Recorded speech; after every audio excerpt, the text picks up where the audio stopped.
여러분, 오랜 시간 함께 지낸 사람인데도 만날 때마다 왠지 모르게 지치는 느낌 받아보신 적 있으신가요? 말 한마디 한마디가 무겁고 헤어지고 나면 마음 한쪽이 불편한 그런 관계 말이에요. 그 사람이 딱히 나쁜 말을 한 건 아닌데 왜인지 모르게 숨이 막히는 느낌이 드는 거죠. 그럼 때마다 우리는 이렇게 생각합니다. 내가 예민한 건가? 내가 너무 따지는 건가? 그런데 말이죠. 사실 그 불편함에는 이유가 있습니다. 상처를 주는 사람도 처음부터 그런 사람은 아니었을 거예요. 하지만 사람의 본성이라는 건 말보다 행동에서 먼저 드러나거든요. 반복되는 행동 패턴. 그 안에 그 사람의 진짜 모습이 숨어 있는 겁니다. 우리는 흔히 이런 말을 듣죠. 사람은 다 이해하고 넘어가야 한다고요. 나이 들수록 포용력이 커져야 한다고요. 맞는 말입니다. 하지만 여기에는 한 가지 함정이 있어요. 이해하는 것과 참는 것은 완전히 다른 문제거든요. 누군가의 행동을 이해한다는 건 그 사람에게도 사연이 있다는 걸 인정하는 겁니다. 하지만 그 사연 때문에 내가 계속 상처받아도 된다는 뜻은 아니에요. 이해는 했지만 더 이상 함께하지 않기로 선택하는 것. 그것도 하나의 성숙한 판단입니다. 오늘 이 영상에서는 여러분께 특별한 비밀을 하나 말씀드리려고 해요. 사람을 볼 때 겉으로 드러난 모습만 보지 말고 그 안에 숨겨진 심리 패턴을 읽어내는 방법이요. 이걸 알면요. 관계에서 느끼는 불편함이 내 탓이 아니라는 걸 분명히 알 수 있게 됩니다. 그리고 무엇보다 이런 걸 아는 건 그 사람을 미워하기 위함이 아닙니다. 나를 지키기 위함이에요. 내가 어떤 관계를 계속 이어갈 것인지, 어디까지 허용할 것인지 그 기준을 세우는 거죠. 그러니까 오늘 영상은 누군가를 판단하는 시간이 아니라 나 자신을 존중하는 법을 배우는 시간이라고 생각해 주시면 좋겠습니다. 자, 그럼 지금부터 하나하나 천천히 살펴보겠습니다. 시작 전 구독과 좋아요 한 번씩 부탁드립니다. 구독자 여러분의 소중한 댓글이 다음 이야기의 원동력이 됩니다. 여러분, 이런 경험 있으시죠? 만날 때마다 똑같은 말로 기분을 상하게 만드는 사람 말이에요. 요즘도 그렇게 사세요? 아직도 그 생각 안 바뀌셨어요? 나이가 그런데 왜 그러세요? 처음엔 그냥 넘어갑니다. 뭐? 저 사람 원래 좀 그래 하고 말이죠. 그런데 2번, 3번, 10번. 똑같은 패턴이 반복되면 그때부터는 만나기 전부터 피곤해져요. 오늘은 또 무슨 말을 할까? 걱정부터 앞서는 거죠. 그런데 더 힘든 건 그 사람한테 이야기해봐도 소용이 없다는 겁니다. 나 그런 말 들으면 상처받아 하고 말해도 다음에 만나면 또 똑같아요. 마치 리셋 버튼이 눌린 것처럼 같은 말을 또 합니다. 그럼 우리는 생각하죠. 내가 예민한가? 내가 너무 따지나? 아닙니다. 예민한 게 아니에요. 그건 여러분의 마음이 정상적으로 반응하고 있다는 신호입니다. 제가 아는 한 어르신 이야기를 들려드릴게요. 일흔이 넘으신 분인데 평생 절친이라고 생각했던 친구가 한 분 계셨대요. 젊었을 때부터 함께 등산도 다니고 자식 이야기도 나누고 그렇게 40년을 함께 지낸 사이였죠. 그런데 이 친구분이 만날 때마다 꼭 하는 말이 있었대요. 자네는 참 운이 좋아. 자식들이 다 잘 됐잖아. 처음엔 칭찬인 줄 알았대요. 그런데 자꾸 듣다 보니까 그 말 뒤에 숨은 뜻이 느껴지는 거예요. 자네는 노력해서 된 게 아니라 운이 좋았을 뿐이야. 이런 뉘앙스가 깔려 있더래요. 그래서 한 번은 말씀하셨대요. 나도 자식들 키우느라 고생 많이 했어. 운만으로 된 건 아니야. 그랬더니 그 친구분이 뭐라고 했는지 아세요? 에이, 그래도 자네는 나보다 나았지. 또 똑같은 말이에요. 결국 그 관계는 자연스럽게 멀어졌다고 합니다. 40년 우정이었는데도 말이죠. 심리학에는 반복 강박이라는 개념이 있어요. 사람이 무의식적으로 같은 패턴을 계속 반복하는 현상을 말하죠. 1914년에 프로이트라는 학자가 이런 연구를 했습니다. 사람들이 왜 똑같은 실수를 반복하는지 관찰한 거예요. 그랬더니 흥미로운 사실을 발견했어요. 사람들은 자기도 모르게 어렸을 때 해결하지 못한 감정을 어른이 되어서도 계속 반복한다는 거예요. 예를 들어 어렸을 때 인정받지 못한 사람은 평생 남을 깎아내리면서 자기 존재감을 확인하려고 합니다. 본인도 모르게요. 그게 습관이 되어버린 거죠. 그러니까 늘 같은 말로 상처 주는 사람, 그 사람은 여러분을 미워해서 그러는 게 아니에요. 그냥 자기 안에 채워지지 않은 무언가를 여러분을 통해 채우려고 하는 겁니다. 문제는 뭐냐면요. 이건 절대 안 바뀝니다. 왜냐하면 본인이 문제를 인식하지 못하거든요. 자기는 그냥 솔직하게 말하는 것뿐 이라고 생각해요. 농담한 건데 왜 그렇게 예민하게 받아들이냐고 하죠. 그럼 우리는 왜 같은 말을 반복해서 들으면 또 상처받을까요? 첫 번째 이유는 그게 우연이 아니라는 걸 알기 때문입니다. 한두 번은 실수일 수 있어요. 하지만 10번, 20번 같은 말을 한다? 그건 의도예요. 의식적이든 무의식적이든 상대는 나를 그렇게 보고 싶어 하는 겁니다. 두 번째 이유는 내 말이 전혀 전달되지 않는다는 무력감 때문입니다. 나 그 말 상처받아 라고 했는데도 또 같은 말을 들으면 우리는 이렇게 느껴요. 내 말은 아무 의미가 없구나. 내 감정은 중요하지 않구나. 이게 바로 핵심입니다. 같은 말을 반복하는 사람은 사실 여러분의 존재 자체를 무시하고 있는 거예요. 여러분이 어떤 사람인지, 어떤 감정을 느끼는지 그런 건 관심 없어요. 자기가 보고 싶은 대로만 보는 거죠. 독일의 철학자 쇼펜하우어는 이런 말을 남겼어요. 사람은 자기가 보고 싶은 것만 본다고요. 세상은 그 사람의 내면을 비추는 거울일 뿐이라고요. 그러니까 늘 남을 평가하고 같은 말로 깎아내리는 사람. 그 사람의 눈에는 온 세상이 평가의 대상으로 보이는 겁니다. 자기 내면이 그렇게 채워지지 않았으니까요. 이걸 이해하면 조금은 마음이 편해져요. 아, 저 사람은 나를 보는 게 아니라 자기 마음속 부족함을 보고 있구나. 이렇게 생각할 수 있거든요. 하지만 이해했다고 해서 계속 그 상처를 받아줄 필요는 없습니다. 여기서 중요한 질문 하나 드릴게요. 그 사람은 나한테만 그런가요? 아니면 다른 사람한테도 그런가요? 만약 다른 사람한테도 똑같다면 그건 그 사람의 성격입니다. 고칠 수 있는 게 아니에요. 만약 나한테만 그런다면 그럼 더 심각합니다. 그건 의도적으로 나를 그 위치에 놓고 싶어 하는 거거든요. 어느 쪽이든 반복되는 패턴은 절대 우연이 아닙니다. 사람들은 흔히 이렇게 말하죠. 한 번만 더 기회를 줘봐. 사람은 변할 수 있어. 물론 사람은 변할 수 있습니다. 하지만 변하려면 본인이 문제를 인식해야 해요. 내가 같은 말을 반복하는구나. 이게 상처가 되는구나. 이걸 알아야 변할 수 있어요. 그런데 대부분은 인식하지 못합니다. 아니, 인식하고 싶어 하지 않아요. 그게 더 편하니까요. 자기는 솔직한 사람이라고 생각하는 게 더 편한 거죠. 늘 같은 말로 상처 주는 사람을 만나면 우리는 혼란스럽습니다. 이 사람이 날 미워하나? 아니면 그냥 무신경한 건가? 대부분은 미워해서가 아니에요. 그냥 자기 내면의 상처를 여러분한테 투사하는 겁니다.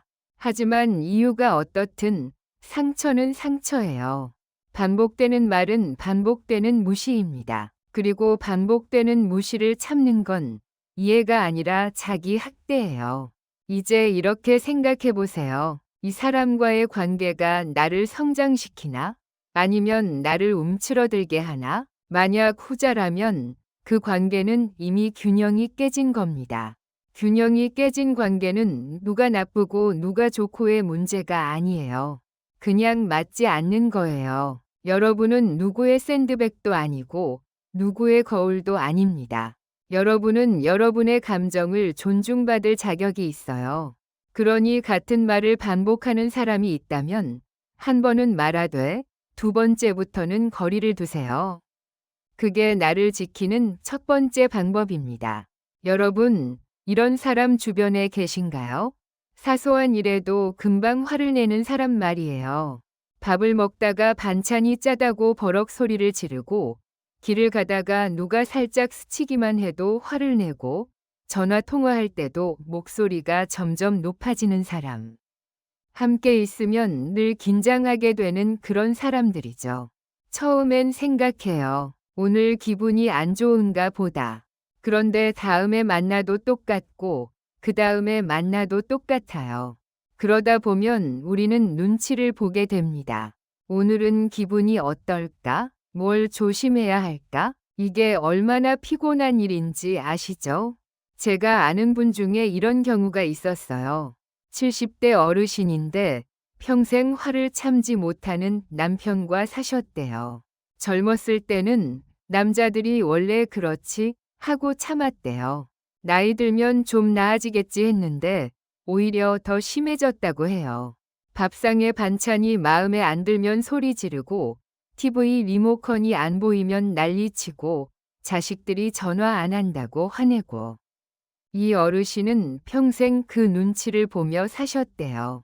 그런데 어느 날 손주가 놀러 왔다가 할아버지가 화내는 걸 보고는 무서워서 울음을 터뜨렸대요. 그 모습을 보니까 이 어르신 마음이 무너지더래요. 내가 평생 참으면서 산 게 이제 손주한테까지 영향을 미치는구나. 그때부터 이 어르신은 결심했대요. 더 이상은 안 참겠다고. 남편이 화를 내면 그냥 조용히 자리를 떠났대요. 화 푸시고 나서 이야기해요. 하고는 방문을 닫아버리는 거죠. 처음엔 남편이 더 화를 냈대요. 그런데 아무 반응이 없으니까 점차 화를 내는 횟수가 줄었다고 합니다. 완전히 안 내는 건 아니지만 예전보다는 훨씬 나아졌대요. 심리학자들은 분노를 2차 감정이라고 부릅니다. 무슨 뜻이냐면 분노는 그 자체가 본질이 아니라는 거예요. 분노 뒤에는 다른 감정이 숨어 있어요. 1990년대에 심리학자 폴 에크먼이라는 분이 연구를 했어요.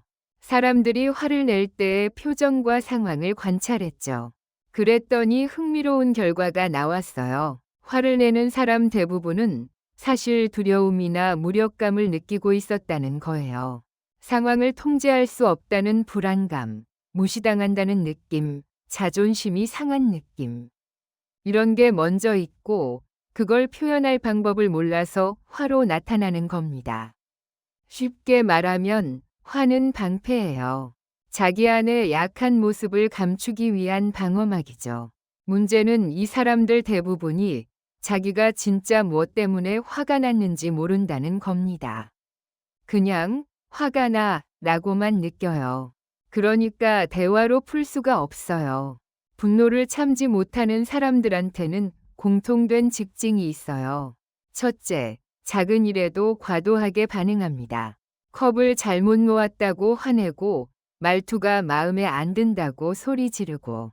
객관적으로 보면 별일 아닌데 그 사람한테는 큰일이에요. 둘째, 화가 빨리 폭발하고 빨리 사라집니다. 방금 전까지 소리 지르다가 10분 뒤엔 아무 일도 없었던 것처럼 행동해요. 그러면서 내가 언제 그랬어? 라고 하죠. 셋째, 자기 분노를 정당화합니다. 내가 화낼 만했잖아. 네가 잘못했으니까 내가 화낸 거야. 이런 식으로 책임을 상대에게 돌려요. 이 패턴은 절대 안 바뀝니다. 왜냐하면 본인이 문제라고 생각하지 않거든요. 자기는 정당하게 화낸 거고 잘못한 건 상대라고 믿어요. 여기서 아주 중요한 질문 하나 드릴게요. 누군가 화를 낸다고 해서 그게 정말 여러분 잘못인가요? 아닙니다. 화는 그 사람의 감정이에요. 그 사람이 선택한 반응이죠. 여러분이 뭔가를 했을 수는 있어요. 하지만 그걸 화로 표현할지 대화로 풀지는 상대의 선택입니다. 똑같은 상황에서 어떤 사람은 차분하게 말하고 어떤 사람은 소리 지르잖아요. 이게 바로 그 사람의 성격이에요. 그런데 분노를 자주 내는 사람들과 오래 있으면 우리는 착각하게 돼요. 내가 조심했어야 했는데 내가 잘못 행동해서 저 사람이 화났어 이렇게요. 아닙니다. 그 사람의 분노는 그 사람의 책임이에요. 여러분이 짊어질 짐이 아닙니다. 그럼 분노를 참지 못하는 사람을 만나면 어떻게 해야 할까요? 첫째, 상대가 화낼 때는 맞서지 마세요. 화에 화로 대응하면 상황만 악화돼요. 그냥 조용히 자리를 뜨세요. 지금은 이야기하기 힘들 것 같으니 나중에 얘기해요 하고 물러나는 겁니다. 둘째, 상대의 분노를 개인적으로 받아들이지 마세요. 그 사람은 여러분한테 화낸 게 아니에요. 자기 안의 불안이나 무력감을 여러분한테 쏟아낸 거예요. 셋째, 경계선을 명확히 하세요. 화내면서 이야기하는 건 받아들일 수 없어요. 차분하게 말해주세요. 이렇게 분명히 말하는 겁니다. 넷째, 반복되면 거리를 두세요. 한두 번은 이해할 수 있어요. 하지만 계속 화를 낸다면 그건 그 사람의 고정된 패턴이에요. 바꿀 수 없습니다. 분노를 참지 못하는 사람을 보면 사실 마음 한편이 안타까워요. 저 사람도 힘들겠구나 하는 생각이 들거든요. 맞아요. 실제로 힘들 겁니다. 자기 감정을 추스르지 못하는 건 본인도 괴로운 일이니까요. 하지만 그렇다고 해서 여러분이 그 감정의 샌드백이 될 필요는 없어요. 이해는 하되 허용하지는 마세요. 그 사람이 왜 그런지 이해할 수는 있어요. 하지만 그 분노를 계속 받아주는 건 다른 문제예요. 그건 여러분을 지치게 만들고 결국엔 관계를 망가뜨립니다.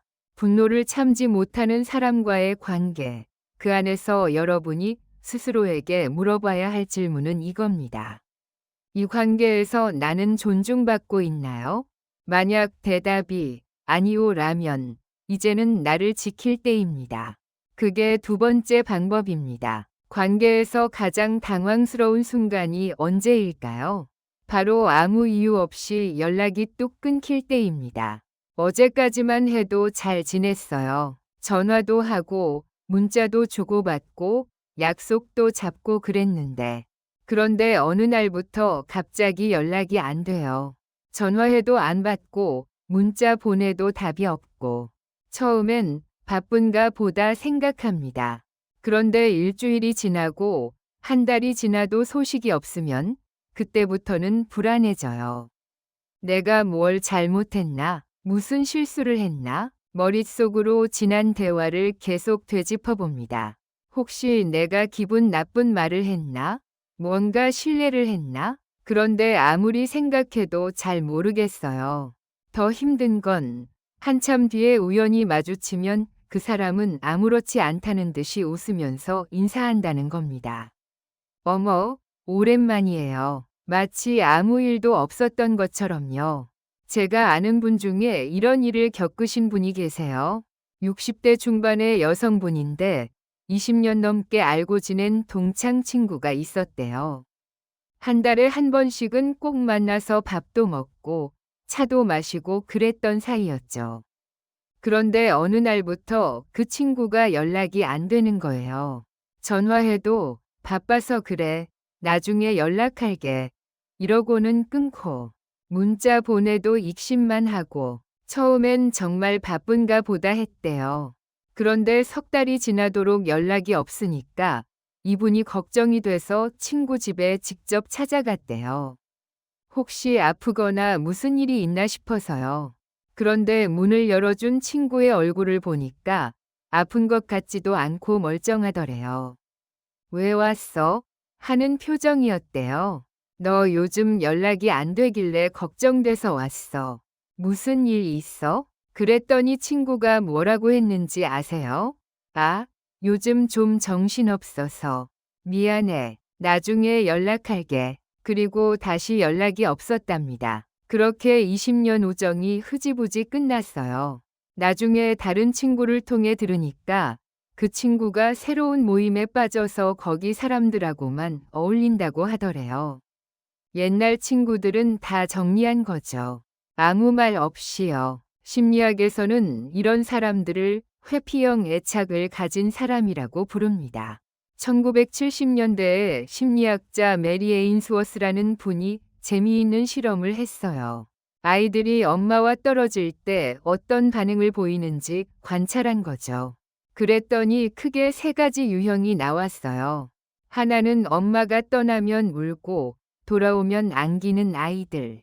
이게 안정형이에요. 또 하나는 엄마가 떠나도 울지 않고 돌아와도 관심 없는 척하는 아이들. 이게 회피형입니다. 흥미로운 건 이 패턴이 어른이 되어서도 그대로 유지된다는 거예요. 회피형으로 자란 사람들은 관계가 가까워지면 불편해합니다. 왠지 모르게 숨이 막히는 느낌을 받는 거죠. 그래서 어느 순간 거리를 둡니다. 전화를 안 받고 연락을 끊고 만남을 피해요. 본인도 정확히 이유를 모를 때가 많아요. 그냥 좀 부담스러워서 라고만 느끼는 거죠. 문제는 이 사람들은 관계를 정리할 때 설명을 하지 않는다는 겁니다. 대화하는 게 더 부담스러우니까요. 그냥 사라지는 게 편한 거예요. 그럼 이 사람들은 왜 갑자기 연락을 끊는 걸까요? 첫 번째 이유는 친밀감에 대한 두려움 때문입니다. 관계가 깊어지면 상대가 나를 더 알아가잖아요. 내 약한 모습도 보이고 실수도 보이고. 그게 두려운 거예요. 차라리 적당한 거리를 유지하는 게 안전하다고 느껴요. 두 번째 이유는 갈등을 회피하려는 습관 때문입니다. 사람이랑 가까워지면 의견 차이도 생기고 때로는 다툴 수도 있잖아요. 그런데 이 사람들은 그런 상황 자체를 견디지 못해요. 그래서 문제가 생기기 전에 미리 거리를 두는 거죠. 세 번째 이유는 감정 표현의 어려움 때문입니다. 요즘 좀 혼자 있고 싶어. 관계가 부담스러워. 이런 말을 하는 게 너무 어려운 거예요. 말하면 상대가 상처받을까 봐 아니면 설명하기 귀찮아서 그냥 연락을 안 하는 쪽을 선택합니다. 이 사람들한테는 이게 자기 방어예요. 상처받기 전에 먼저 떠나는 거죠. 문제는 이 과정에서 상대방은 완전히 무시당한다는 겁니다. 갑자기 연락이 끊긴 사람은 어떤 감정을 느낄까요? 처음엔 걱정입니다. 무슨 일 있나? 아픈가? 이러면서 계속 연락을 시도하죠. 그 다음엔 자책입니다. 내가 뭘 잘못했지? 어디서 실수했지? 머릿속으로 과거를 계속 되짚어봐요. 그리고 나중엔 분노가 옵니다. 그냥 한마디만 하면 되는 건데 왜 이렇게 무례하게 구는 거야? 마지막엔 무력감이에요. 내가 이 관계에서 뭐였지? 그렇게 쉽게 버려질 존재였나? 이 모든 과정이 상처로 남습니다. 그리고 이 상처는 오래 가요. 왜냐하면 끝이 명확하지 않으니까요. 싸우고 헤어진 것도 아니고 사과받은 것도 아니고 그냥 흐지부지 끝난 거예요. 프랑스 철학자 사르트르는 이런 말을 했어요. 타인은 나의 지옥이라고요. 처음엔 이 말이 좀 과격하게 들릴 수 있어요. 하지만 깊이 생각해보면 우리가 가장 큰 상처를 받는 곳이 바로 관계라는 걸 알 수 있어요. 특히 예상하지 못한 방식으로 관계가 끝날 때 그 혼란과 상처는 말로 표현하기 힘들죠. 사르트르가 말하고 싶었던 건 타인과의 관계에서 우리는 늘 불확실성에 노출되어 있다는 거예요. 아무리 가까운 사이라도 상대의 마음을 완전히 알 수는 없거든요. 그러니까 갑자기 연락을 끊는 사람, 그 사람의 마음 속에서 무슨 일이 일어났는지 우리는 정확히 알 수 없어요. 알 필요도 없고요. 중요한 건 그 사람의 선택이 나의 가치를 결정하지 않는다는 겁니다. 어떻게 받아들일 것인가? 그럼 우리는 이런 상황을 어떻게 받아들여야 할까요? 첫 번째, 상대의 선택을 존중하되 나를 탓하지 마세요. 누군가 떠나기로 했다면 그건 그 사람의 선택이에요. 여러분이 뭘 잘못해서가 아니에요. 두 번째, 추적하지 마세요. 계속 전화하고 문자 보내고 찾아가면 여러분만 초라해집니다. 한두 번 연락해서 답이 없으면 거기서 멈추세요. 세 번째, 의미를 찾으려 하지 마세요. 왜 그랬을까? 이걸 계속 생각하면 답이 없어요. 그냥 그 사람은 그런 사람이구나 하고 받아들이는 게 나아요. 네 번째, 문을 닫으세요. 나중에 다시 연락 온다고 해서 쉽게 받아주지 마세요. 한 번 버린 관계는 다시 회복하기 어려워요. 설령 회복된다 해도 언제든 또 버려질 수 있어요. 갑자기 연락을 끊는 사람을 만나면 우리는 많은 걸 잃은 것 같아요. 친구도 잃고, 시간도 잃고, 신뢰도 잃은 것 같죠. 하지만 한 가지 얻는 것도 있어요. 그게 뭐냐면 그 사람의 진짜 모습을 알게 되는 거예요. 힘들 때 옆에 없는 사람, 설명 없이 떠나는 사람. 그 사람이 진짜 모습입니다. 좋을 때만 있던 모습이 아니라 불편할 때 보여준 모습. 그게 본질이에요. 그러니까 이렇게 떠난 사람을 붙잡을 필요 없어요. 오히려 고마워하세요. 더 깊은 관계가 되기 전에 그 사람의 본 모습을 보여주었으니까요. 관계는 노력하는 만큼 유지되는 게 아니라 서로 존중하는 만큼 유지됩니다. 한쪽만 애쓰는 관계는 관계가 아니에요. 그냥 집착이죠. 갑자기 연락을 끊은 사람이 있다면 이제 그만 놓으세요. 여러분의 에너지를 여러분을 존중하는 사람들한테 쓰세요. 그게 나를 지키는 세 번째 방법입니다. 자, 여기까지 세 가지 유형의 사람들을 살펴봤습니다. 늘 같은 말로 상처 주는 사람, 분노를 참지 못하는 사람, 갑자기 연락을 끊는 사람. 이 이야기들을 들으시면서 혹시 이런 생각하지 않으셨나요? 그래도 사람은 이해하고 넘어가야 하는 거 아닌가? 내가 너무 냉정한 건 아닐까? 조금만 더 참으면 관계가 좋아지지 않을까? 이런 생각이 드는 게 자연스러워요. 우리는 평생 그렇게 배워왔으니까요. 그래서 본격적으로 다음 이야기들을 나누기 전에 이것만은 꼭 짚고 넘어가야 할 것 같아요. 우리가 배워온 것들, 우리 세대는 참 많은 걸 참으면서 살아왔잖아요. 가족 때문에, 생계 때문에, 체면 때문에. 참는 게 미덕이라는 말을 귀에 못이 박히게 들으며 자랐죠. 그래서일까요? 나이가 들어서도 불편한 관계를 정리하는 게 왠지 모르게 어색하고 미안하게 느껴지는 거예요. 이 정도 가지고 관계를 끊으면 내가 너무 좁은 사람 아닐까? 조금만 더 이해하면 되는 건데 내가 너무 예민한 건가? 나이 들수록 포용력이 커져야 하는 거 아닌가? 이런 생각들이 머릿속을 맴돌아요. 하지만 말이죠. 참는다고 해서 문제가 해결되는 건 아니더라고요. 오히려 참으면 참을수록 그 상처는 속으로 골마 들어가기만 합니다. 그러다 어느 순간 폭발하거나 아니면 마음의 병이 되어 돌아오죠. 이해와 참음은 다릅니다. 여기서 정말 중요한 구분을 해야 해요. 이해한다는 건 그 사람의 행동 이유를 아는 겁니다. 참는다는 건 그 행동을 계속 받아주는 겁니다. 이 둘은 완전히 다른 차원의 문제예요. 예를 들어볼게요. 늘 화를 내는 친구가 있다고 칩시다.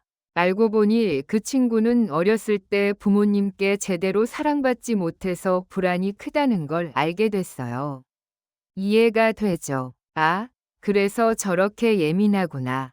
하지만 이해했다고 해서 그 친구의 화풀이를 계속 받아줘야 하나요? 내가 샌드백이 되어줘야 하나요? 그건 아니잖아요. 또 다른 예를 들어볼게요. 갑자기 연락을 끊는 사람이 있어요. 알고 보니 그 사람은 친밀감이 두렵고 갈등을 회피하는 성향이더라고요. 이해는 돼요. 그런 사연이 있었구나. 하지만 이해했다고 해서 그 사람이 또 돌아왔을 때 아무 일 없었다는 듯이 받아줘야 하나요? 또 언젠가 버려질 걸 알면서도요. 그건 다른 문제예요. 심리학자들은 이렇게 말합니다. 누군가의 행동을 이해하는 것과 그 행동을 허용하는 것은 별개라고요. 이해는 지식의 문제지만 허용은 관계의 문제거든요. 어떤 사람이 왜 그렇게 행동하는지 아는 것, 그건 그 사람을 이해하는 거예요. 하지만 그 행동이 나를 계속 상처 주는데도 받아주는 것, 그건 허용하는 거예요. 우리가 사람의 심리를 공부하는 이유는 그 사람을 끝없이 품기 위함이 아니에요. 정확히 말하면 어디까지 품을지 그 선을 정하기 위함입니다. 이 정도면 이해할 수 있어. 그런데 이 선을 넘으면 나도 힘들어. 이런 기준이 있어야 관계가 나를 소진시키지 않아요. 이해는 하되 나를 잃지 않는 거죠. 참는 것에는 함정이 하나 더 있어요. 우리가 계속 참으면 상대는 변할 필요를 못 느껴요.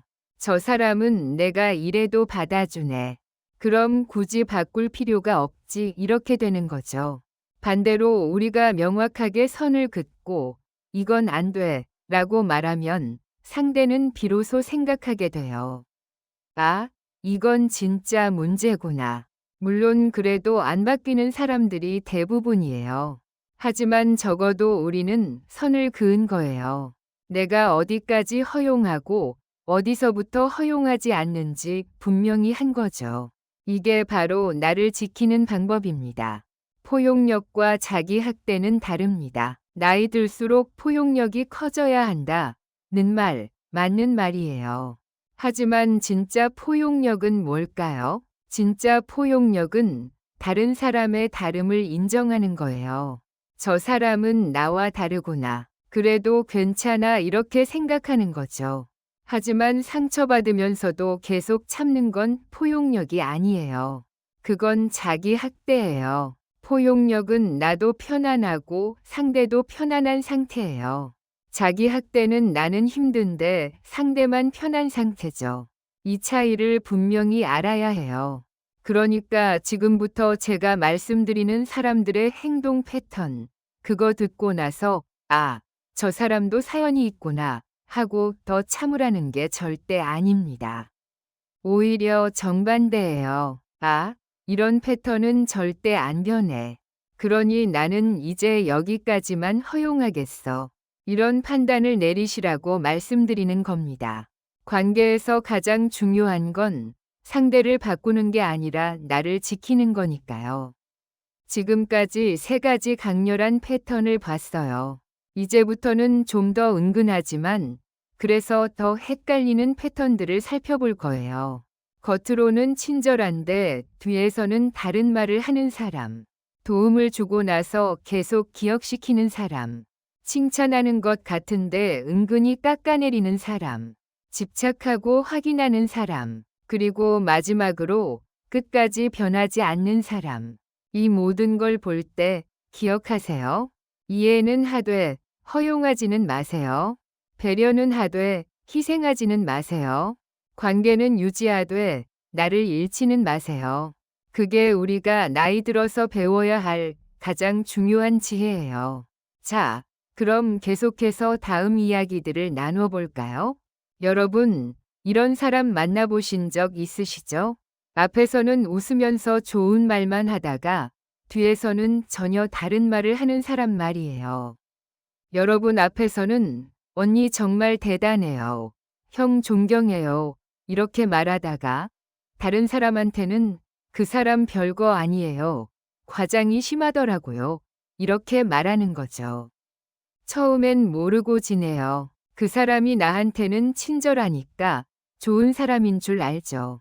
그런데 어느 날 누군가를 통해 듣게 돼요. 저 사람이 당신 뒤에서 이런 말 하던데요. 그 순간 머리가 하얘집니다. 내가 그렇게 믿었는데 내 앞에서는 왜 그렇게 웃었을까? 더 충격적인 건 그걸 알고 나서 그 사람을 다시 만나도 똑같다는 겁니다. 여전히 웃으면서 친한 척해요. 아무 일도 없었던 것처럼요. 제가 아는 분 중에 이런 일을 겪으신 분이 계세요. 정년 퇴직하기 전까지 함께 일했던 후배가 있었는데 그 후배가 참 다정한 사람이었대요. 회의 때도 이분 의견에 늘 동의하고 선배님 말씀이 맞아요 하면서 따라주고 퇴근하고 나면 오늘도 많이 배웠습니다. 인사하고. 이분은 그 후배를 정말 예뻐하셨대요. 나중에 승진할 때도 추천서를 써주고 중요한 프로젝트도 맡기고 그랬죠. 그런데 퇴직하고 몇 년 뒤 옛날 동료를 우연히 만났는데 그 동료가 이런 말을 하더래요. 그 후배 있잖아요. 선배님 뒤에서 맨날 험담했어요. 꼰대 같다. 생각이 고리타분하다 이런 식으로요. 우리도 놀랐어요. 앞에서는 그렇게 잘하면서 이분이 얼마나 충격받으셨는지 몰라요. 그동안 진심으로 대했던 시간들이 다 거짓말이었던 것 같더래요. 나중에 그 후배한테 전화가 왔을 때 안녕하세요, 선배님. 요즘 어떻게 지내세요? 하고 밝게 인사하는 목소리를 들으니까 소름이 돋더래요. 이 사람 진짜 모습이 뭘까? 지금 이 목소리가 진짜일까? 아니면 뒤에서 하던 말이 진짜일까? 심리학에서는 이런 사람들을 사회적 가면을 쓴 사람이라고 표현해요. 1950년대에 심리학자 칼 융이 페르소나라는 개념을 이야기했어요. 페르소나는 라틴어로 가면이라는 뜻인데 사람들이 사회에서 쓰는 가면을 의미하죠. 누구나 어느 정도는 페르소나를 가지고 있어요. 직장에서의 나, 가족 앞에서의 나, 친구들 앞에서의 나가 조금씩 다를 수 있죠. 이건 자연스러운 겁니다. 문제는 어떤 사람들은 진짜 자기가 없다는 거예요. 상황에 따라 가면만 바꿔 쓸 뿐 일관된 자기 자신이 없어요. A한테는 A에게 맞는 얼굴, B한테는 B에게 맞는 얼굴을 보여주는 거죠. 왜 그럴까요? 대부분은 인정받고 싶은 욕구 때문이에요. 모든 사람한테 좋은 사람으로 보이고 싶은 거죠. 그래서 상대가 듣고 싶어 하는 말만 골라서 해요. 하지만 진짜 속마음은 다른 곳에서 나와요. 그 사람이 없는 자리에서요. 겉과 속이 다른 사람의 특징. 이런 사람들한테는 공통된 패턴이 있어요. 첫째, 누구한테나 좋은 사람이에요. 실은 티를 안 내고 늘 웃고 동의하고 칭찬해요. 처음엔 참 착한 사람이네 싶죠. 둘째, 뒤에서는 다른 얘기를 해요. 방금 전까지 칭찬하던 사람에 대해 돌아서면 그 사람은 사실 하면서 다른 이야기를 해요. 셋째, 자기 의견이 없어요. 항상 상대 의견에 맞춰요. A한테는 맞아요. 저도 그렇게 생각해요. B한테도 똑같이 말해요. 설령 A와 B의 의견이 정반대여도요. 넷째, 들킨 뒤에도 태도가 안 바뀌어요. 뒤에서 한 말이 들통나도 오해해요. 그런 의미가 아니었어요. 하면서 또 웃어요. 진심 어린 사과는 없어요. 겉과 속이 다른 사람들. 이들은 왜 이렇게 살까요? 첫 번째 이유는 갈등 회피 때문입니다. 솔직하게 말하면 누군가와 부딪힐 수 있잖아요. 그게 무서운 거예요. 그래서 앞에서는 좋은 말만 하고 진짜 생각은 뒤에서 말하는 거죠. 두 번째 이유는 인정 욕구 때문입니다. 누구한테나 좋은 사람으로 보이고 싶어 해요. 미움받는 게 견딜 수 없는 거죠. 그래서 가면을 쓰는 겁니다. 세 번째 이유는 자아가 약하기 때문입니다. 진짜 내가 누군지, 내가 뭘 좋아하는지, 내 가치관이 뭔지 명확하지 않아요. 그러니까 상황에 따라 계속 바뀌는 거예요. 이 사람들한테 공통점이 뭐냐면 진정성이 없다는 겁니다. 모든 말과 행동이 전략이에요. 이렇게 하면 저 사람이 나를 좋아할까? 이걸 계산하는 거죠. 프랑스 철학자 사르트르는 자기기만이라는 개념을 말했어요. 자기 자신에게조차 솔직하지 못한 상태를 뜻하죠.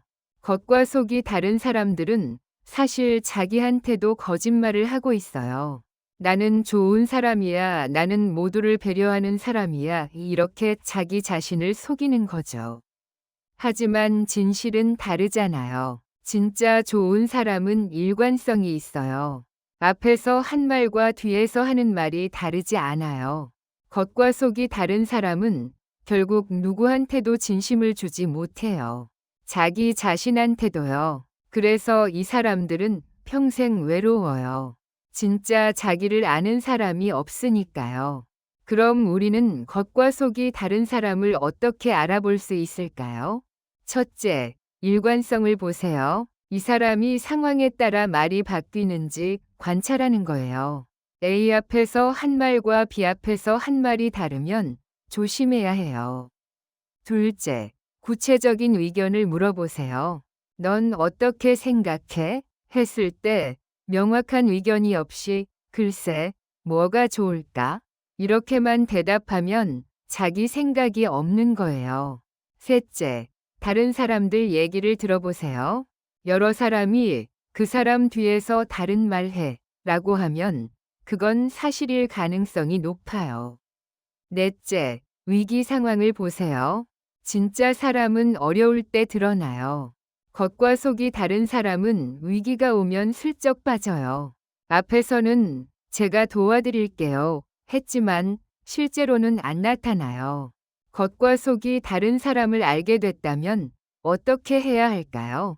첫째, 깊은 관계는 맺지 마세요. 표면적으로만 지내세요. 중요한 이야기, 개인적인 고민은 절대 털어놓지 마세요. 그게 뒤에서 어떻게 쓰일지 모르니까요. 둘째, 기대하지 마세요. 이 사람이 변할 거라고 기대하지 마세요. 평생 이렇게 살아온 사람이에요. 바뀌지 않아요. 셋째, 대응하지 마세요. 왜 뒤에서 그런 말 했어? 따져봐야 소용없어요. 오해해요. 그런 적 없어요. 하고 끝이에요. 에너지 낭비예요. 넷째, 조용히 거리를 두세요. 드라마틱하게 끊을 필요 없어요. 그냥 서서히 연락을 줄이고 만나는 횟수를 줄이면 돼요. 겉과 속이 다른 사람들, 그들도 나름의 이유가 있을 거예요. 어쩌면 그렇게 살아야 안전하다고 배웠을지도 몰라요. 솔직하면 다친다고 생각했을지도 모르고요. 하지만 그렇다고 해서 여러분이 그 거짓말의 대상이 될 필요는 없어요. 진정성 없는 관계는 관계가 아니에요. 겉만 번지르르한 사과는 결국 속부터 썩어요. 누군가의 앞모습과 뒷모습이 다르다는 걸 알게 됐다면 이렇게 생각하세요. 이 사람과의 관계에서 나는 진심을 나눌 수 있나요? 만약 대답이 아니오라면 그건 진짜 관계가 아니에요. 그냥 표면적인 인연일 뿐이죠. 진짜 관계는 앞에서나 뒤에서나 똑같아요. 그런 사람들과 가까이 지내세요. 그게 나를 지키는 네 번째 방법입니다. 여러분, 이런 사람 주변에 계신가요? 자꾸만 확인하고 또 확인하는 사람 말이에요. 내 전화 왜 안 받았어? 문자 보냈는데 왜 답 안 해? 어디 갔다 와? 누구 만났어? 뭐 했어? 나 화났어? 기분 나빴어? 말해봐. 한두 번은 관심이라고 생각해요. 나를 걱정하는구나 하고 넘어가죠. 그런데 계속되면 숨이 막혀요. 모든 걸 보고하고 설명하고 확인받아야 하는 것 같은 느낌이 들거든요. 더 힘든 건 아무리 설명해도 소용이 없다는 겁니다. 바빴어, 못 받았어 하면 그래도 나한텐 전화할 수 있었잖아. 이렇게 나와요. 뭐라고 해도 납득을 안 하는 거죠. 그럼 우리는 점점 지쳐갑니다. 내가 잘못한 것도 아닌데 왜 계속 해명해야 하지? 제가 아는 한 어르신 이야기예요. 70대 중반이신데 큰아들 며느리가 이런 스타일이었대요. 처음엔 효심이 깊은 줄 알았대요. 하루에 전화를 두세 번씩 하고 어머님 식사하셨어요? 오늘 어디 가세요? 누구 만나세요? 이렇게 물어보니까요. 그런데 시간이 지나면서 부담이 되기 시작했대요. 전화를 안 받으면 계속 전화가 와요.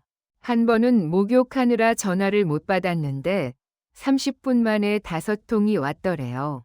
나중에 전화하니까 며느리가 울먹이면서 어머님 무슨 일 있으신 줄 알았어요. 전화 안 받으시면 어떡해요? 하는 거예요.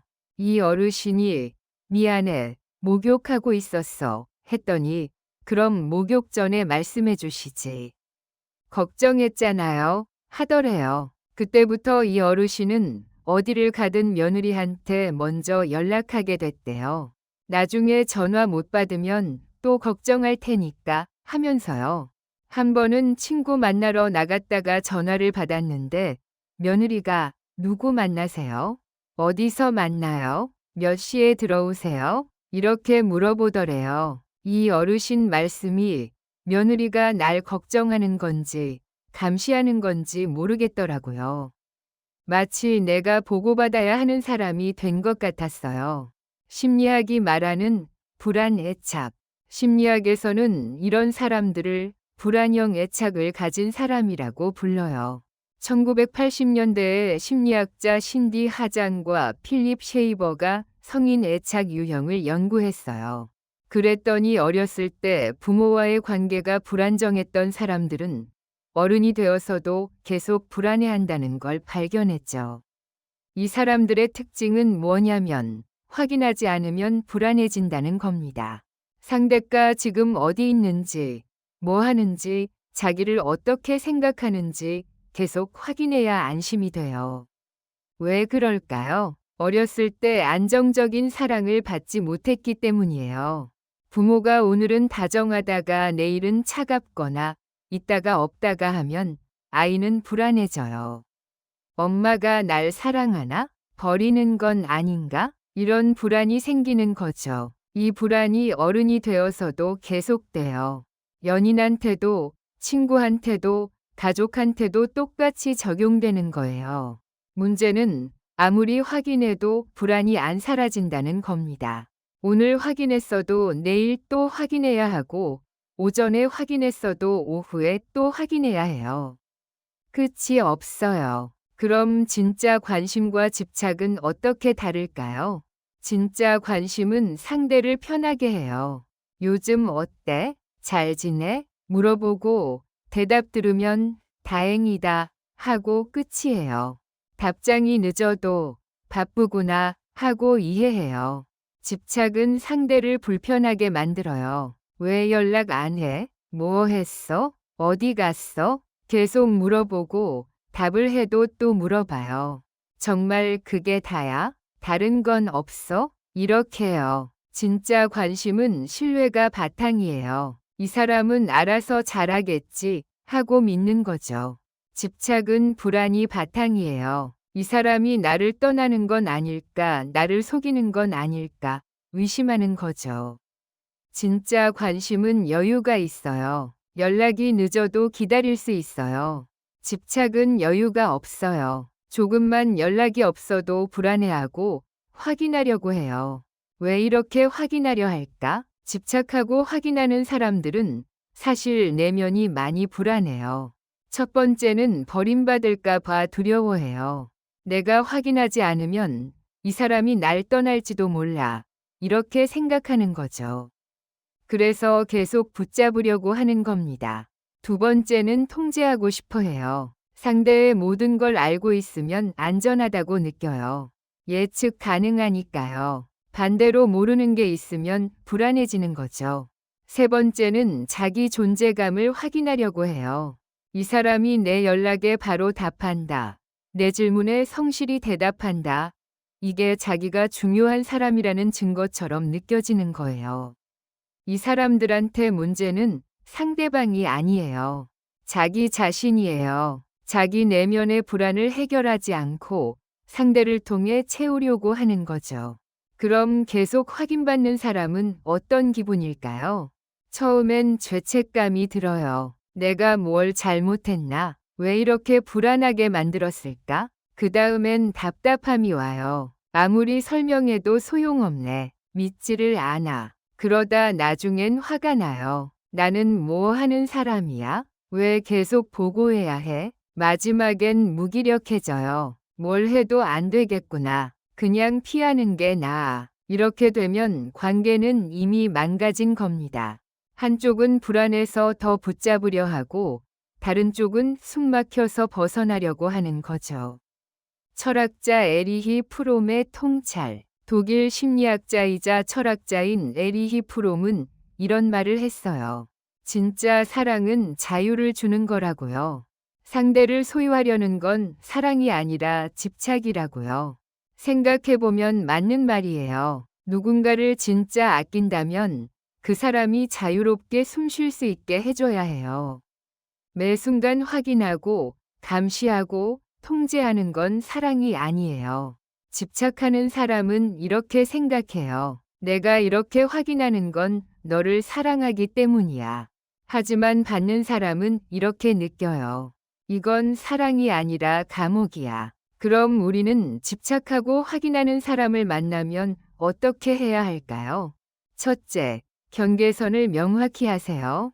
전화는 하루에 한 번만 받을 수 있어. 내 일정을 일일이 보고할 수는 없어. 이렇게 분명히 말하는 겁니다. 둘째, 설명에 빠지지 마세요. 왜 전화 못 받았어? 물으면 바빴어. 이 한마디면 충분해요. 장황하게 설명하면 다음에도 또 설명해야 해요. 셋째, 불안을 대신 짊어지지 마세요. 상대가 불안해하는 건 상대의 문제예요. 여러분이 모든 걸 보고하고 설명해서 해결될 문제가 아니에요. 넷째, 패턴이 심하면 거리를 두세요. 아무리 말해도 계속 확인하고 집착한다면 그건 바뀌지 않아요. 그럴 땐 물리적으로 거리를 두는 게 답입니다. 집착하고 확인하는 사람들, 그들도 사실 힘들 거예요. 내면의 불안이 얼마나 클지 우리가 다 이해하진 못해도 짐작은 할 수 있죠. 하지만 그렇다고 해서 여러분이 그 불안을 다 떠안을 필요는 없어요. 관계는 서로 숨 쉴 수 있는 공간이 있어야 합니다. 한쪽이 숨막히는 관계는 오래 갈 수 없어요. 누군가 여러분을 계속 확인하고 집착한다면 이렇게 물어보세요. 이 관계에서 나는 자유로운가요? 아니면 감시받는 느낌인가요? 만약 후자라면 그건 건강한 관계가 아니에요. 관계는 서로를 믿고 존중할 때 아름다운 거니까요. 집착은 사랑이 아닙니다. 자유를 주는 게 진짜 사랑이에요. 그걸 기억하세요. 그게 나를 지키는 5번째 방법입니다. 여러분, 이런 말 들어보신 적 있으시죠? 오늘 옷 참 잘 입으셨네요. 평소보다 훨씬 낫네요. 요리 솜씨가 좋으시네요. 이 나이에 이 정도면 대단하신 거죠. 생각보다 똑똑하시네요. 그 나이에도 이런 걸 아시다니. 처음엔 칭찬인 줄 알아요. 어머, 고맙네 하고 미소 짓죠. 그런데 잠깐 뒤 뭔가 이상한 느낌이 들어요. 방금 칭찬을 들은 건가? 아니면 평가를 받은 건가? 칭찬처럼 포장했지만 그 안에는 평가가 들어있어요. 평소보다는, 이 나이에, 생각보다는. 이런 말들 뒤에는 은근히 깔보는 뉘앙스가 숨어 있거든요. 그럼 우리는 혼란스러워집니다. 내가 예민한 건가? 아니면 정말 기분 나쁜 말인 건가? 아닙니다. 예민한 게 아니에요. 그건 진짜 칭찬이 아니거든요. 60대 중반의 여성분인데 오랜 친구가 한 분 계셨대요. 그 친구는 만날 때마다 이런 말을 했다고 해요. 언니는 참 복이 많아. 자식들이 다 효자네. 나는 그런 복은 없지만 언니 남편은 착하시네. 우리 남편은 그렇지 않아서 힘들어. 언니는 돈 걱정은 없으니까 좋겠어. 나는 매일 걱정이야. 처음엔 부러워하는 건가 싶었대요. 그런데 계속 듣다 보니 뭔가 찝찝한 거예요. 칭찬 같은데 칭찬이 아니고 부러워하는 것 같은데 시샘하는 것 같고 특히 다른 사람들 앞에서도 이런 말을 하는 거예요. 이분은 정말 다 가지셨어요. 자식복, 남편복, 재물복까지. 그럼 주변 사람들은 어떻게 생각할까요? 저 사람은 모든 걸 다 가졌구나. 고생 한번 안 해봤겠네. 이렇게 생각하게 되는 거죠. 이분은 말씀하시더래요. 칭찬을 듣는데 왜 기분이 안 좋을까 했는데 나중에 알았어요. 그게 칭찬이 아니라 평가였다는 거요. 심리학에서는 이런 걸 양면적 메시지라고 불러요. 겉으로는 긍정적인데 속에는 부정이 들어있는 말이죠. 1960년대에 심리학자 그레고리 베이트슨이 이중 구속 이론이라는 걸 연구했어요. 사람이 서로 모순되는 메시지를 동시에 받으면 어떻게 되는지 관찰한 거죠. 결과는 흥미로웠어요. 말은 칭찬인데 뉘앙스는 비난이면 듣는 사람은 혼란스러워한다는 거예요. 이게 좋은 말인가, 나쁜 말인가, 판단이 안 서는 거죠. 더 심각한 건 이런 말을 계속 들으면 자존감이 떨어진다는 겁니다. 왜냐하면 은근히 너는 부족해, 너는 원래 못해 이런 메시지를 계속 받게 되거든요. 예를 들어 이 나이에 이 정도면 대단하다는 말, 이게 뭘 의미할까요? 원래는 이 나이면 못하는 게 정상인데 너는 특이하게 하네 이런 뜻이에요. 은근히 나이 든 사람을 무능력하다고 전제하는 거죠. 칭찬과 평가의 차이. 그럼 진짜 칭찬과 평가가 섞인 칭찬은 어떻게 구분할까요?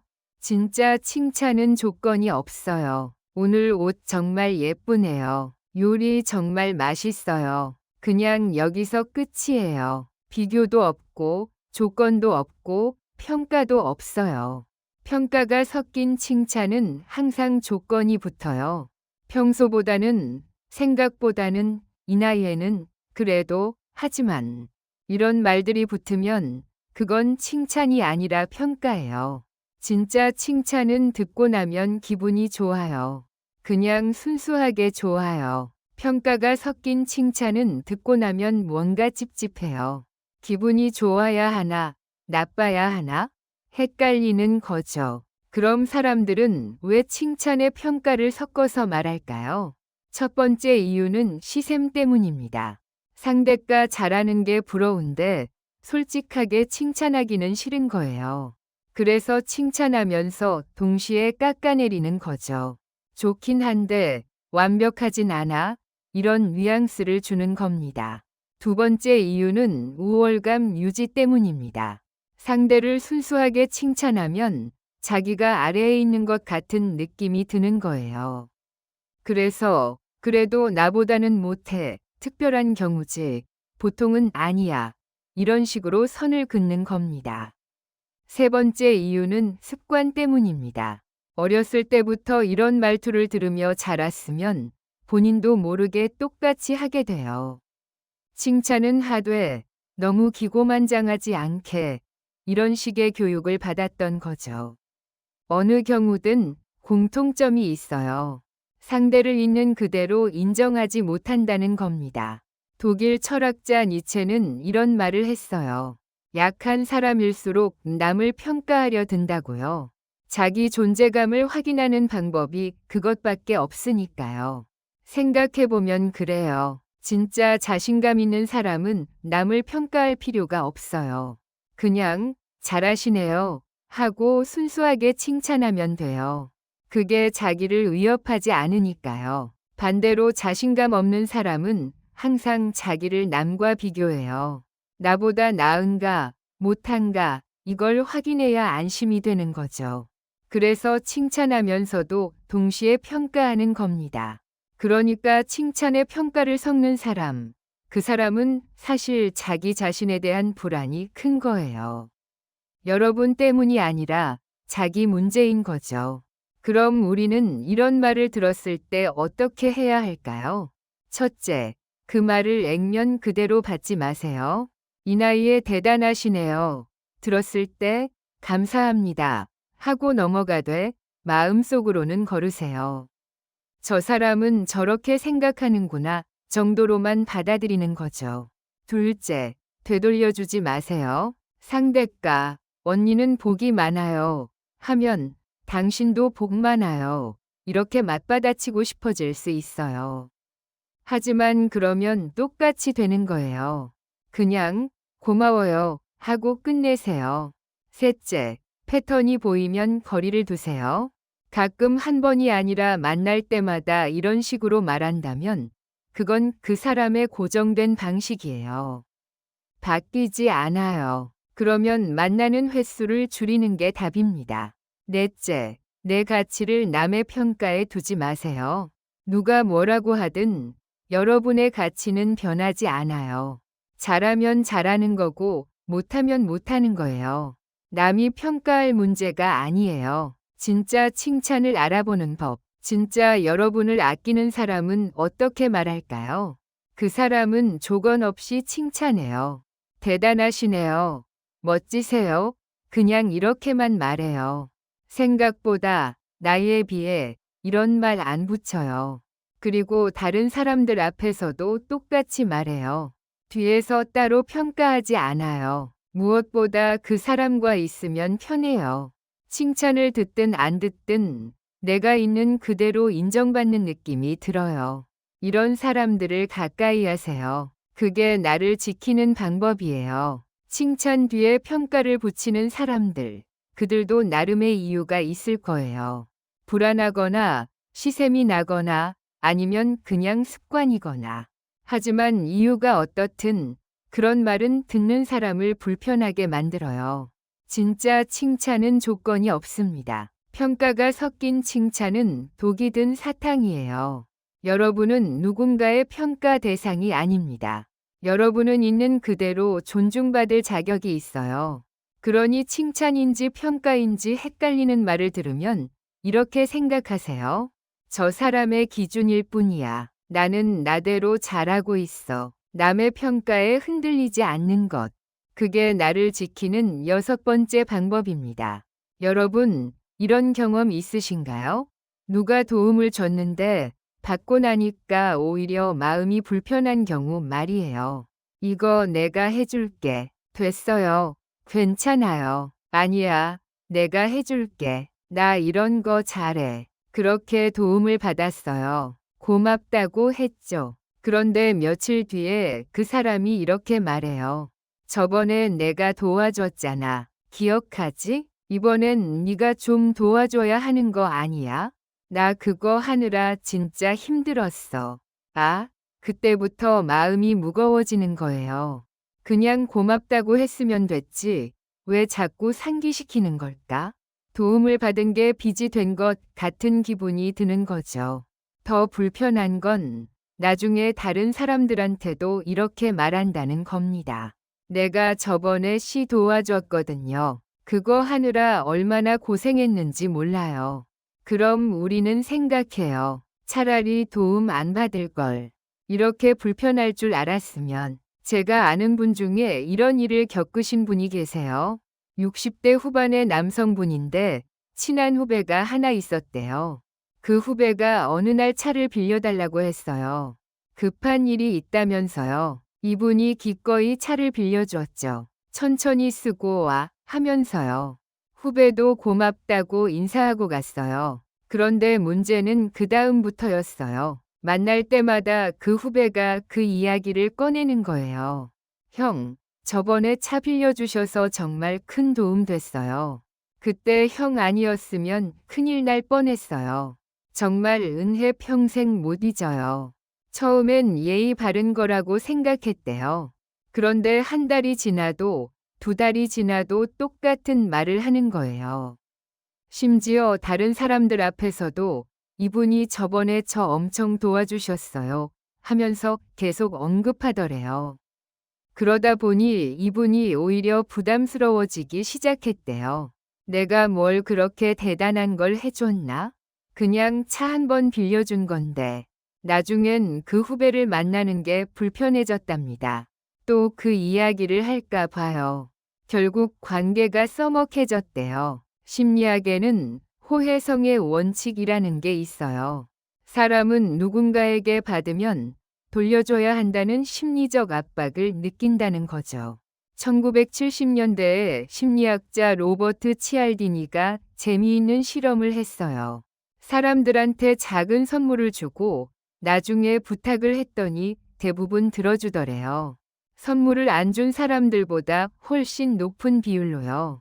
이게 바로 호혜성이에요. 받으면 갚아야 한다는 심리죠. 문제는 어떤 사람들은 이걸 의도적으로 활용한다는 겁니다. 도와주고 나서 계속 상기시키면서 상대방이 빚진 느낌을 갖게 만드는 거예요.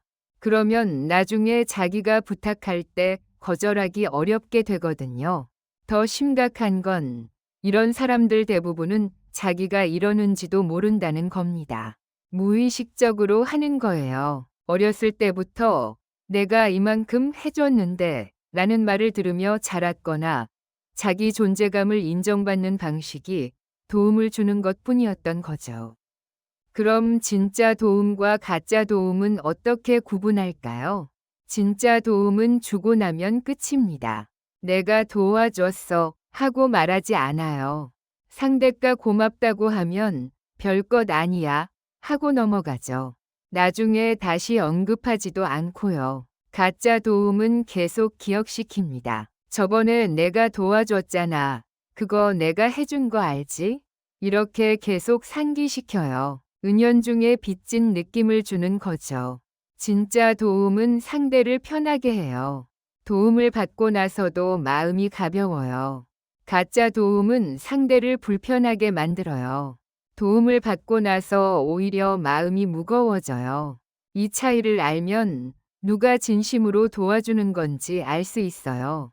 도움 뒤에 숨은 욕구. 도와주고 나서 계속 상기시키는 사람들은 사실 뭔가를 원하고 있어요. 첫째는 인정받고 싶은 욕구예요. 나 좋은 사람이지? 나 착하지? 이걸 확인받고 싶은 거죠. 그래서 계속 내가 도와줬지? 하면서 확인하는 겁니다. 둘째는 우월감을 느끼고 싶은 욕구예요. 나는 줄 수 있는 사람이고 너는 받는 사람이야. 이런 관계 설정을 하고 싶은 거죠. 도움을 주는 쪽이 위에 있다고 느끼는 겁니다. 셋째는 통제하고 싶은 욕구예요. 내가 도와줬으니까 너는 내 말을 들어야 해. 이런 식으로 상대를 컨트롤하고 싶어 해요. 이 모든 욕구의 공통점은 뭘까요? 자기중심적이라는 겁니다. 진짜 상대를 위해서가 아니라 자기 필요 때문에 도와주는 거예요. 독일 철학자 칸트는 이런 말을 했어요. 진짜 선행은 대가를 바라지 않는다고요. 조건 없는 도움만이 진정한 도움이라는 거죠. 그러니까 도와주고 나서 계속 기억시키는 건 사실 도움이 아니에요. 그건 거래예요. 내가 이만큼 줬으니 너도 이만큼 줘야 해. 이런 거래 말이죠. 진짜 도움은 조용해요. 소리 없이 와서 소리 없이 사라져요. 나중에 그 사람이 떠올릴 때, 아, 그분 참 고마웠지 하고 생각나는 거지. 아, 그분한테 빚졌어 하고 생각나는 게 아니에요. 어떻게 대응할 것인가? 그럼 우리는 어떻게 해야 할까요? 첫째, 처음부터 조심하세요. 누군가 너무 적극적으로 도와주려고 하면 한 번 더 생각해 보세요. 정말 필요한 도움인가? 나중에 불편해질 수도 있지 않을까? 둘째, 작은 도움은 거절하세요. 괜찮아요. 제가 할 수 있어요. 하고 정중하게 거절하는 겁니다. 특히 상대가 계속 내가 해줄게를 강조하면 더욱 조심하셔야 해요. 셋째, 도움을 받았다면 즉시 갚으세요. 작은 선물이나 식사로 바로 갚는 거예요. 그러면 상대가 나중에 내가 도와줬잖아 하기 어려워져요. 넷째, 계속 상기시키면 분명히 말하세요. 그때 도와주셔서 고마웠어요. 근데 그 이야기는 이제 그만했으면 좋겠어요. 이렇게 경계선을 그어야 해요. 불편한 도움을 받았다면 이미 도움을 받았고 그 사람이 계속 상기시킨다면 어떻게 해야 할까요? 먼저 빚진 느낌을 떨쳐내세요. 도움을 받은 건 사실이지만 그걸로 평생 죄책감을 느낄 필요는 없어요. 고마웠다고 말했으면 된 거예요. 둘째, 거리를 두세요. 계속 불편하게 만드는 사람이라면 서서히 관계를 정리하는 게 나아요. 만나는 횟수를 줄이고 깊은 이야기는 나누지 마세요. 셋째, 다음부터는 도움받지 마세요. 그 사람이 또 도와주겠다고 하면 정중하게 거절하세요. 괜찮아요. 제가 할 수 있어요. 하고 단호하게 말하는 겁니다. 도와주고 나서 불편하게 만드는 사람들, 그 사람들도 나름의 이유가 있을 거예요. 인정받고 싶었거나 존재감을 느끼고 싶었거나. 하지만 그렇다고 해서 여러분이 계속 빚진 사람처럼 살 필요는 없어요. 진짜 도움은 받는 사람을 편하게 만들고 가짜 도움은 받는 사람을 부담스럽게 만듭니다. 누군가 도와주겠다고 할 때 그 도움이 끝나고 나서도 여러분이 편안할 수 있는지 한번 생각해 보세요.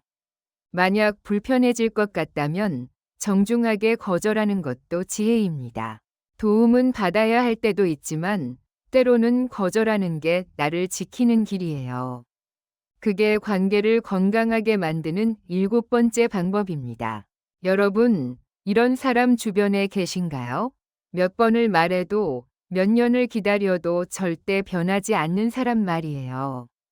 다음부턴 안 그럴게. 이번엔 정말 달라질게. 내가 잘못했어. 반성하고 있어. 이렇게 말은 100번 하는데 실제로는 아무것도 안 바뀌어요.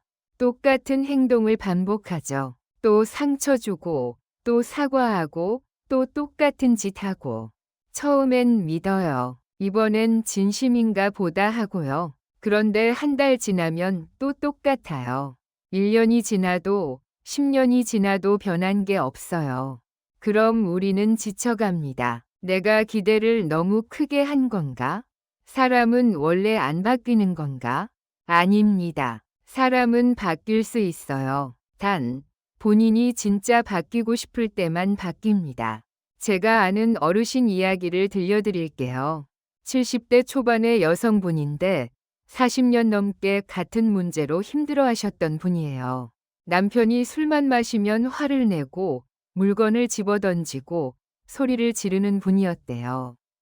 그러고 나서 술이 깨면 무릎 꿇고 사과하고 다시는 안 그러겠다고 약속했대요. 처음엔 이 어르신도 믿었어요. 남편이 진심으로 반성하는 것 같았거든요.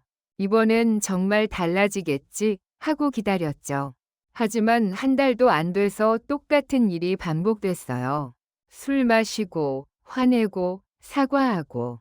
이 패턴이 40년 동안 계속됐대요. 자식들이 다 크고 나서 큰딸이 이렇게 말했대요. 엄마, 아빠는 안 변해요.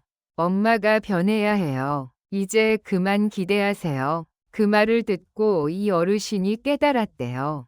아, 내가 40년 동안 변하지 않는 사람을 변하게 하려고 했구나. 그게 얼마나 헛된 일이었는지. 지금은 남편과 같은 집에 살지만 따로 살듯이 지낸다고 해요. 기대를 안 하니까 오히려 편해요. 변할 거라고 믿었을 때가 더 힘들었어요. 심리학자들은 말합니다. 사람이 변하려면 3가지 조건이 필요하다고요. 첫째, 본인이 문제를 인식해야 해요. 내가 잘못하고 있구나를 진짜로 알아야 해요. 입으로만 미안해 하는 게 아니라 마음 깊이 이해하는 거죠. 둘째, 변하고 싶은 동기가 있어야 해요. 이대로는 안 되겠다, 정말 달라지고 싶다 이런 절박함이 있어야 해요. 셋째, 구체적인 행동 변화가 따라와야 해요. 말만 하는 게 아니라 실제로 다르게 행동하는 거예요. 이 3가지 중 하나라도 빠지면 변화는 일어나지 않아요. 1990년대에 심리학자 제임스 프로차스카가 변화 단계 이론이라는 걸 연구했어요. 사람들이 어떻게 변하는지 관찰한 거죠. 그랬더니 재미있는 사실을 발견했어요. 대부분의 사람들은 변하겠다고 말하지만 실제로는 변할 준비가 안 돼 있다는 거예요. 그냥 말로만 하는 거죠. 진짜 변하는 사람은 말이 적어요. 대신 행동이 달라져요. 말 없이 조용히 바뀌는 거죠. 변하지 않는 사람들한테는 공통된 직징이 있어요. 첫째, 사과는 잘해요. 정말 미안해. 다시는 안 그럴게. 이런 말은 100번도 더 해요. 그런데 행동은 안 바뀌어요. 둘째, 변명이 많아요. 그때는 힘들어서, 상황이 안 좋아서, 네가 그러니까 나도 그랬지. 항상 이유가 있어요. 자기 탓은 절대 안 해요. 셋째, 짧은 시간만 달라져요. 사과하고 나서 일주일, 한 달 정도는 조심해요. 그런데 시간이 지나면 다시 원래대로 돌아와요. 넷째, 상대의 인내심을 이용해요. 한 번만 더 기회를 줘. 이번이 마지막이야. 이렇게 말하면서 계속 기회를 받아내요. 이 패턴을 보면 알 수 있어요. 이 사람은 진짜 변할 생각이 없다는 거요. 그럼 우리는 왜 변하지 않는 사람을 계속 기다릴까요? 첫 번째 이유는 투자한 시간 때문입니다. 이렇게 오래 함께 했는데 지금 포기하면 아깝다 이렇게 생각하는 거예요. 심리학에서는 이걸 매몰 비용의 오류라고 불러요. 두 번째 이유는 희망 때문입니다. 언젠가는 변하겠지, 조금씩 나아지고 있어, 이렇게 희망을 갖는 거죠. 작은 변화의 조짐만 보여도 이제 달라질 거야 하고 믿어요. 세 번째 이유는 책임감 때문입니다. 내가 포기하면 이 사람은 어떡하지, 내가 버티면 언젠가 좋아지겠지, 이런 생각이 드는 거예요. 하지만 냉정하게 말씀드릴게요. 여러분의 인내가 상대를 변하게 하지 않습니다. 오히려 변하지 않아도 된다는 신호를 주는 거예요. 고대 그리스 철학자 에픽테토스는 이런 말을 했어요. 우리가 통제할 수 있는 것과 없는 것을 구분하라고요. 우리가 통제할 수 있는 건 뭘까요? 내 생각, 내 선택, 내 행동이에요. 우리가 통제할 수 없는 건 다른 사람의 생각, 다른 사람의 선택, 다른 사람의 행동이에요. 그러니까 누군가를 변하게 만들려고 하는 건 통제할 수 없는 걸 통제하려는 거예요. 불가능한 일에 에너지를 쓰는 거죠. 우리가 할 수 있는 건 내가 이 관계를 계속할 것인가, 말 것인가를 선택하는 것뿐이에요. 언제 포기해야 하나? 그럼 언제 포기해야 할까요? 언제 이 사람은 안 변하는구나 하고 인정해야 할까요? 첫째, 같은 패턴이 3번 이상 반복되면 그건 습관이에요. 일회성 실수가 아니에요. 둘째, 구체적인 행동 변화가 없으면 말만 하는 거예요. 진짜 변하는 사람은 행동으로 보여줘요. 셋째, 상대가 문제를 남 탓으로 돌리면 절대 안 바뀌어요.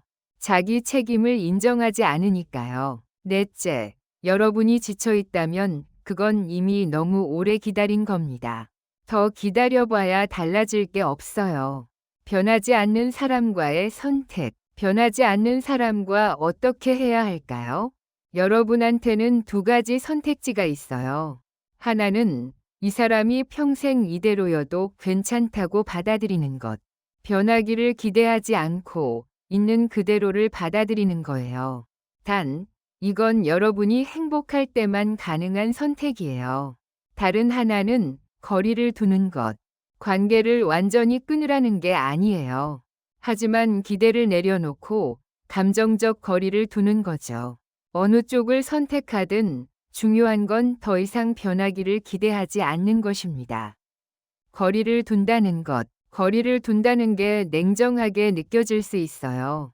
하지만 때로는 거리를 두는 게 서로를 위한 일이에요. 여러분이 계속 참으면 상대는 절대 변할 이유가 없어요. 변하지 않아도 여러분이 옆에 있으니까요. 반대로 여러분이 거리를 두면 상대는 무언가 잃었다는 걸 느껴요. 그때서야 진짜 변할 수도 있어요. 아니면 그대로일 수도 있고요. 어느 쪽이든 중요한 건 여러분의 선택권이에요.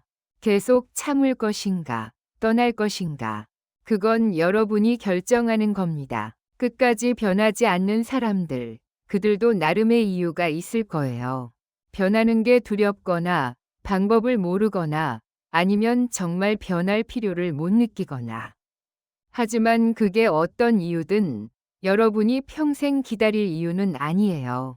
변하지 않는 사람을 변하게 하려는 시도는 모래로 성을 쌓는 것과 같아요. 몇 번을 쌓아도 파도가 오면 무너져요. 그리고 그 파도는 계속 와요. 누군가 변하지 않는다는 걸 알게 됐다면 이렇게 물어보세요. 나는 이 사람이 평생 이대로여도 괜찮을까? 만약 대답이 아니오라면 이제는 선택할 때예요. 계속 기다릴 것인가? 나를 지킬 것인가? 기억하세요. 사람은 변할 수 있어요. 하지만 당신이 변하게 만들 수는 없어요. 그건 그 사람의 선택이에요. 여러분의 선택은 그런 사람과 계속 함께할 것인가요? 그게 나를 지키는 마지막 8번째 방법입니다. 자, 여기까지 우리는 8가지 유형의 사람들을 살펴봤습니다. 늘 같은 말로 상처 주는 사람, 분노를 참지 못하는 사람, 갑자기 연락을 끊는 사람, 겉과 속이 다른 사람, 집착하고 확인하는 사람, 칭찬 뒤에 평가를 붙이는 사람, 도와주고 나서 불편하게 만드는 사람, 그리고 끝까지 변하지 않는 사람. 이 모든 이야기를 관통하는 하나의 진실이 있어요. 이해하는 것과 참는 것은 완전히 다른 문제입니다. 우리는 평생 이렇게 배워왔어요. 사람은 이해하고 넘어가야 한다. 나이 들수록 포용력이 커져야 한다. 참는 게 미덕이다.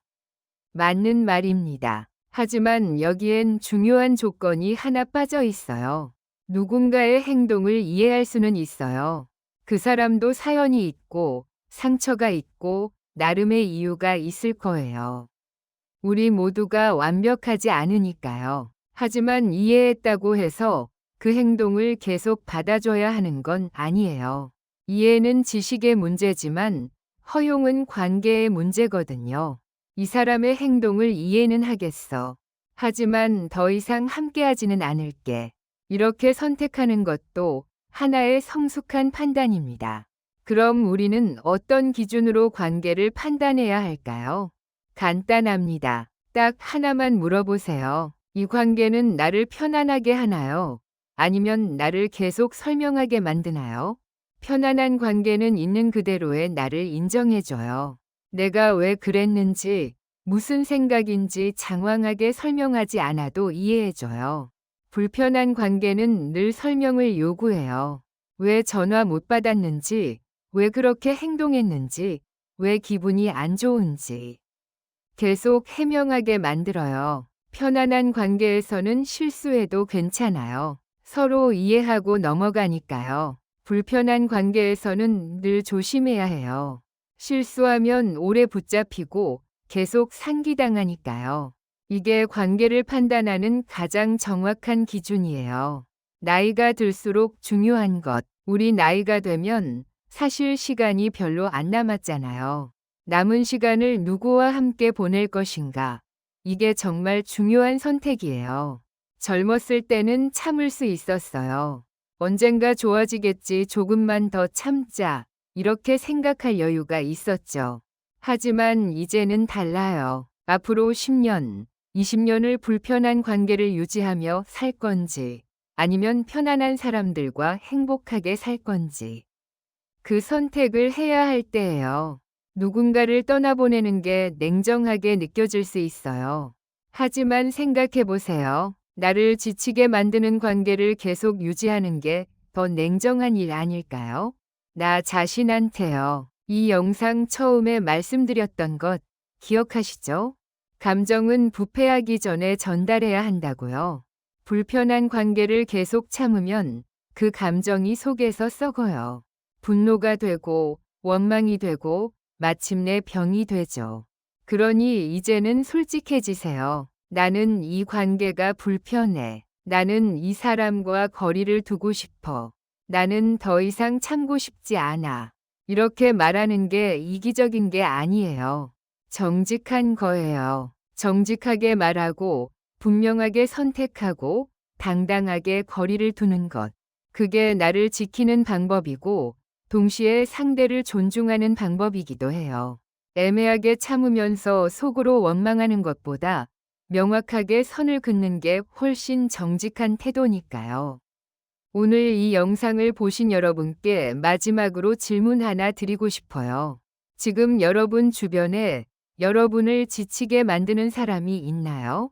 있다면 이제 선택하세요. 그 사람을 계속 이해하며 참을 건가요? 아니면 이해는 하되 더 이상 허용하지 않을 건가요? 어느 쪽을 선택하든 그건 여러분의 권리예요. 다만 기억하세요. 여러분은 누구의 샌드백도 아니고 누구의 거울도 아니고 누구의 치료사도 아닙니다. 여러분은 그저 존중받을 자격이 있는 한 사람이에요.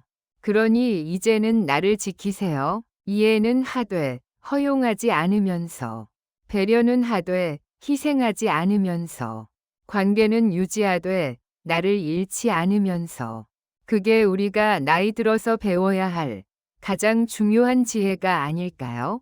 여기까지 긴 시간 함께 해주셔서 감사합니다. 오늘 이 영상이 여러분의 관계를 돌아보고 나를 지키는 기준을 세우는데 작은 도움이 되었으면 좋겠습니다. 여러분의 남은 시간이 여러분을 편안하게 만드는 사람들과 함께하는 시간으로 채워지기를 바랍니다.